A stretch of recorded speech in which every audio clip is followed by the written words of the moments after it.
All right, let's dive into something that, let's be honest, affects pretty much all of us. We're talking about that powerful, kind of quiet fear that holds so many of us back from really going after the life we want. No. Seriously, just take a second and think about it. How much of your brain power, your focus, your day is spent just wondering, anticipating what someone else might think or say? It's probably way more than you realize.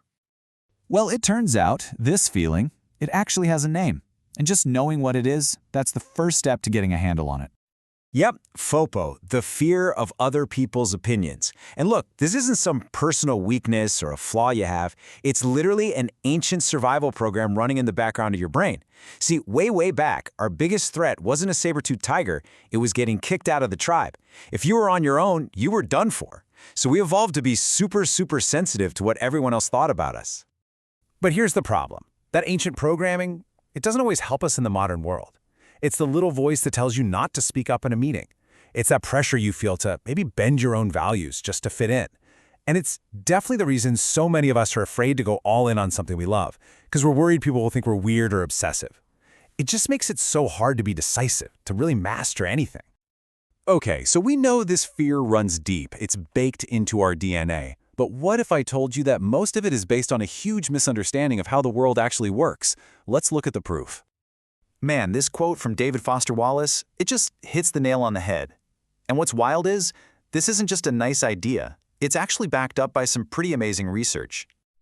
So check this out. There was this social experiment at Cornell. Researchers had college students wear what the students thought was a super embarrassing t-shirt.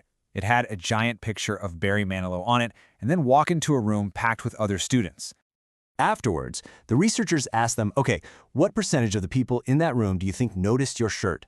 And on average, the students were convinced that at least half the room, 50%, saw the shirt and were totally judging them. That's FOPO, right there in a lab. But here's the kicker. When they actually asked the other people in the room, only about a quarter of them had even noticed the t-shirt at all. I mean, just look at that gap. We expect this massive judgment, but the reality is so much smaller. We think we're on center stage, but it turns out most people aren't even in the audience. This whole thing has a name. It's called the spotlight effect. We all walk around feeling like there's this giant, bright spotlight following our every move. But here's the secret. So does everyone else. They're so wrapped up in their own spotlight that they barely have time to notice yours. Okay, so that's a relief, right? People are thinking about us way less than we think they are. Awesome. But what about the times when they do have an opinion? How do you deal with that without letting it throw you completely off course? Let me tell you a quick story about a Super Bowl-winning NFL player named Nate Hobgood-Chittick. He had coaches yelling at him constantly, picking apart every tiny mistake.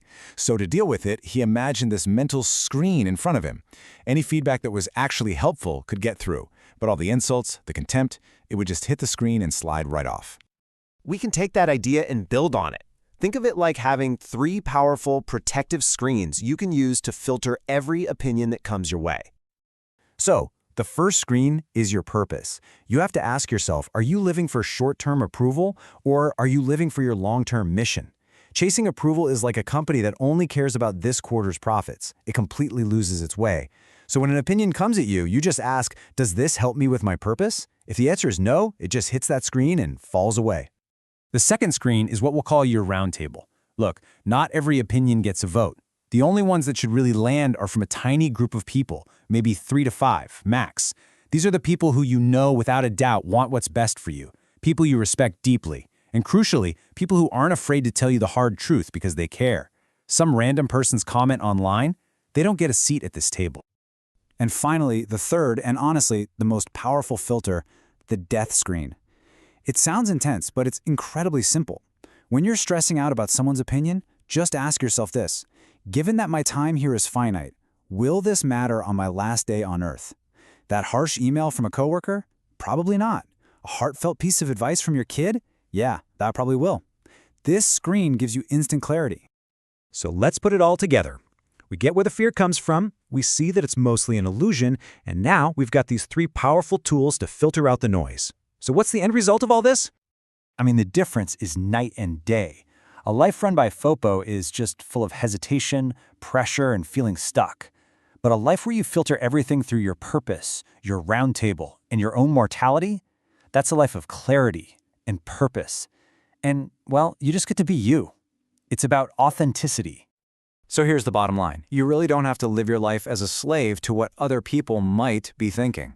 You have the power to change your relationship with their opinions, and when you do that, you become free. Free to actually be at home with yourself. So I'll just leave you with this one question to think about. Who could you really become if you are no longer afraid?